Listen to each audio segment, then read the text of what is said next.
Lucky, ഇങ്ങോട്ട് ഇറങ്ങി വാ ലക്കി. ലക്കി ഇങ്ങോട്ട് ഇറങ്ങി വേടാ. കുരുത്തക്കേട് കാണിച്ചിട്ട് സെറ്റിയുടെ അടിയിൽ കയറി ഒളിച്ചിരിക്കുന്നു അത്. ആ, നിന്നെ ആർക്കും കാണത്തില്ലെന്നാണ് നിൻ്റെ വിചാരം അല്ലേ? ആ, ഇറങ്ങി വാ, ഇറങ്ങി വാ.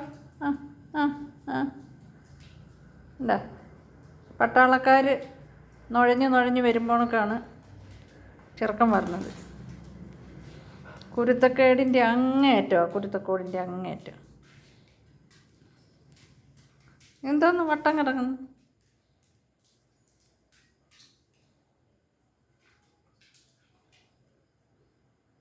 കൊള്ളത്തിരുമാലി നോക്കിക്കോ, നിനക്ക് വച്ചിട്ടുണ്ട് സമ്മാനം. കുരുത്തക്കേട് കാണിക്കുന്നത്. എന്നിട്ട് ഞാൻ വരുമ്പോഴത്തേനും ഓടി ചെന്ന് സെറ്റിയുടെ അടിയിൽ കയറുകയും ചെയ്യും. ഇതെന്തിനാണ് എനിക്ക് വലം വെക്കുന്നത്? അമ്പലത്തിന് വലം വയ്ക്കുമ്പോഴാണ് അവൻ എനിക്ക് വലം വയ്ക്കുന്നത്.